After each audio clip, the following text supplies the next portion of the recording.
Okay, now then we move on to part B here.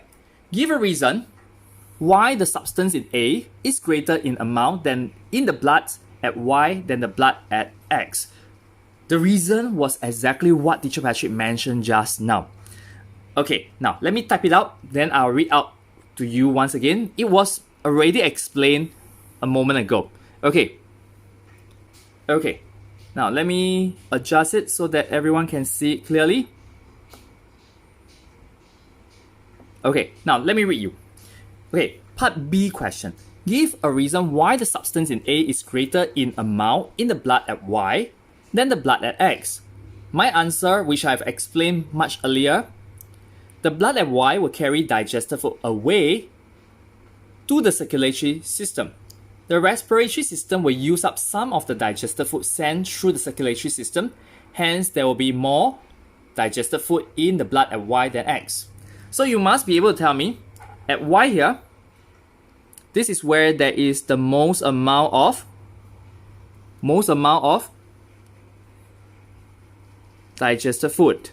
So when the blood sends the digested food to the respiratory system, this respiratory system will have used up some of the food. So when it is sent back towards the circulatory system, definitely there will be lesser digested food found at X. Okay?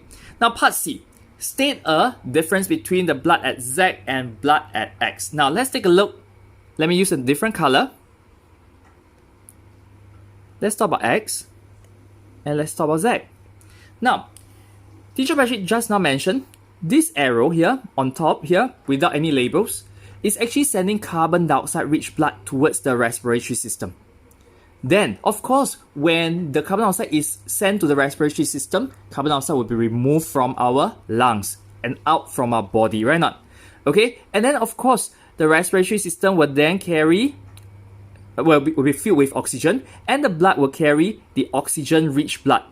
So over here, this arrow represents oxygen-rich blood, okay? Meaning blood that has a lot of oxygen in them. Now, look at Z. Z is an arrow that is pointing away from all parts of the body. That shows that all parts of the body will have used up the oxygen-rich blood, sending the carbon dioxide-rich blood back to the circulatory system. Now, for part C, the answer would be this. Watch, I will explain why we can't write in another manner. A moment, please. Let me type, okay? There is more oxygen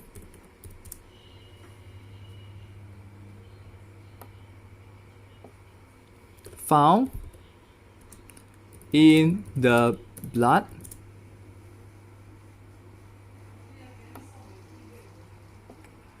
at Z at X than at Z. Okay, now let me read you the answer. There is more oxygen, not food, more oxygen found.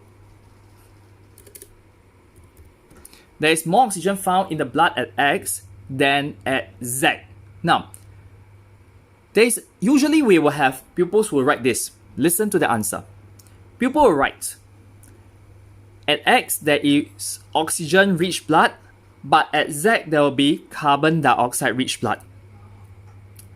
If you have written this, you'll be marked wrong. Why do you get marked wrong? Because you're not comparing apple to apple. What is apple to apple? Meaning comparing the same thing. For X, you're comparing oxygen-rich blood. So meaning you're comparing oxygen. For Z, you say carbon dioxide-rich blood means you're comparing carbon dioxide. One is oxygen, one is carbon dioxide. We are not comparing the same thing. So you will not be given the marks.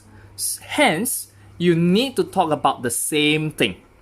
Now, if X has lots of oxygen, Z will have lots of carbon dioxide and very little oxygen. That's why we compare in terms of oxygen over here. Okay, so state the difference between the blood at Z and blood at X. That's how we get our answer. Have you gotten it? I'll see you in the next video very shortly. Bye!